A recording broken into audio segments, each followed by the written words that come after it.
Assalamualaikum warahmatullahi wabarakatuh. Selamat pagi anak-anak. Salam sejahtera untuk semuanya. Bagaimana kabarnya hari ini? Semoga sehat selalu ya. Baik, pada pertemuan kali ini saya akan menyampaikan materi kelas 10 di semester genap yakni teks debat. Fokus materi kali ini adalah kebahasaan teks debat. Masih bersama saya Pak Lutfi yang insya Allah akan selalu mendampingi kalian dalam pembelajaran bahasa Indonesia. Namun sebelum lanjut nonton videonya, silakan subscribe dulu ya, agar selalu mendapatkan video terbaru dari channel ini, khususnya dalam pembelajaran bahasa Indonesia. Terima kasih. Baik, kita masuk pada pembahasan kebahasaan teks debat. Apa saja kebahasaan teks debat? Ada yang tahu? Yuk kita simak bersama-sama. Baik, simak penjelasan berikut ini. Kebahasaan teks debat ada 4. Kebahasaan teks debat yang pertama yaitu kalimat kompleks. Yang kedua kata rujukan.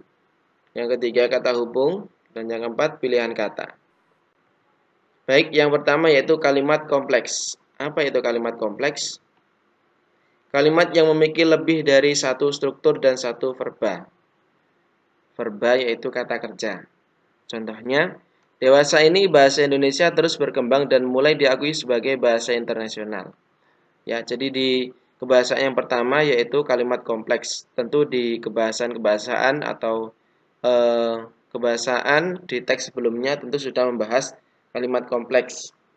Ya, di sini diulas kembali. Ya, jadi kalimat kompleks di sini adalah kalimat yang memiliki lebih dari satu struktur dan satu verba. Ya, ingat-ingat lebih dari satu struktur dan satu verba. Berarti verbanya bisa 2 atau lebih. Contohnya, dewasa ini bahasa Indonesia terus berkembang dan mulai diakui sebagai bahasa internasional. Nah, peran dan di sini menjadi penghubung antar struktur, antar verba.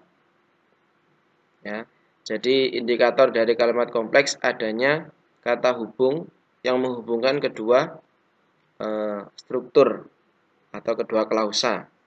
Nah, di sini dan sebagai konjungsinya. Kemudian kata rujukan. Kata yang menunjukkan rujukan sebagai pemberi informasi. Contohnya, banyak masyarakat beranggapan bahwa perubahan cuaca menjadi penyebab seseorang mudah sakit, padahal yang terjadi tidak seperti itu.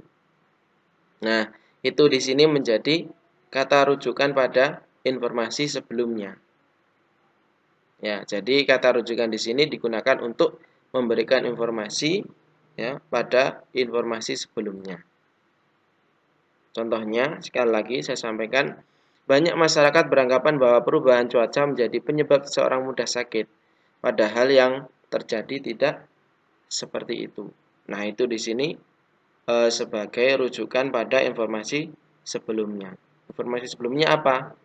Ya, banyak masyarakat beranggapan bahwa perubahan cuaca menjadi penyebab seseorang mudah sakit. Nah, itu rujukan kata itu merujuk pada kalimat tersebut atau informasi tersebut. Baik, saya lanjutkan. Ya, yang ketiga yaitu kata hubung.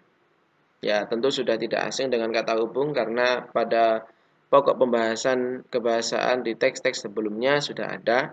Jadi kita ulas kembali dan di sini juga terdapat pada kebahasaan teks debat.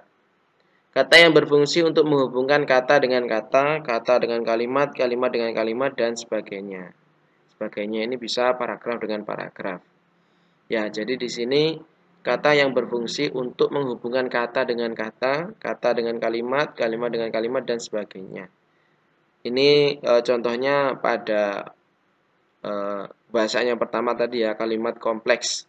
Nah, di situ kata dan sebagai kata hubung. Baik, untuk contoh yang lain yaitu saya tidak setuju jika kosakata bahasa asing yang masuk ke dalam penggunaan bahasa Indonesia terjadi karena ketidakberdayaan bahasa Indonesia dalam interaksi antar bahasa. Ya, di sini ada kata karena sebagai kata hubung yang menghubungkan antar klausa. Nah, jadi kata hubung di sini bisa menghubungkan kata dengan kata, klausa dengan klausa atau kata dengan klausa, kata dengan kalimat, kalimat dengan kalimat dan sebagainya. Ya, jadi intinya di sini kata hubung apapun bisa terjadi ya, bisa digunakan dalam kebahasaan teks debat. Nanti ketika menganalisis silakan ditemukan kata hubung tersebut. Oke, mudah ya. Baik, selanjutnya yaitu kata pilihan kata, diksi atau diksi. Kata yang dipilih untuk menyampaikan gagasan secara tepat atau efektif. Nah, di sini karena berkaitan dengan bahan informasi yang harus jelas, informasi yang tentu kebenarannya bisa dibuktikan, kebahasaan teks debat di sini ada pilihan kata atau diksi. Tentu kata yang dipilih untuk menyampaikan gagasan secara tepat atau efektif. Misalnya di sini ada, kami menerima surat nota persetujuan ini, tetapi kami belum mau menandatanganinya. Kami masih ingin mempelajarinya. Nanti di sini kata klausa di sini ya. Klausa kami belum mau menandatanganinya itu termasuk pilihan kata dari kalimat ini. Ya, nanti silakan ketika menganalisis silakan ditemukan kata-kata yang biasanya ada dalam debat atau penyampaian gagasan. Baik, itu dari penjelasan kebahasaan teks debat, mudah dipahami ya. Baik, itu tadi penjelasan dari kebahasaan teks debat.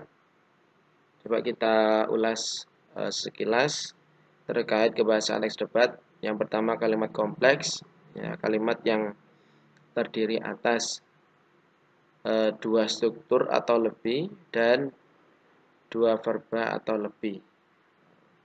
Rujukan untuk memberi informasi, kemudian kata hubung untuk menghubungkan kata dengan kata, kata dengan kalimat, kalimat dengan kalimat atau antar paragraf. Yang terakhir yaitu pilihan kata atau diksi yang bisa digunakan untuk memberikan kesan yang efektif dari gagasan yang disampaikan. Baik, penjelasan tentang kebahasaan teks debat sudah saya sampaikan, sudah paham ya? Jika belum, silakan dipahami kembali dengan membaca materi ini atau membaca dari sumber yang lain. Baik, terima kasih sudah menyimak materi hari ini. Mohon maaf jika ada kekurangan. Semoga apa yang saya sampaikan bermanfaat dan kalian senantiasa diberikan kemudahan dalam memahami ilmu. Amin. Terima kasih. Sekian. Assalamualaikum warahmatullahi wabarakatuh.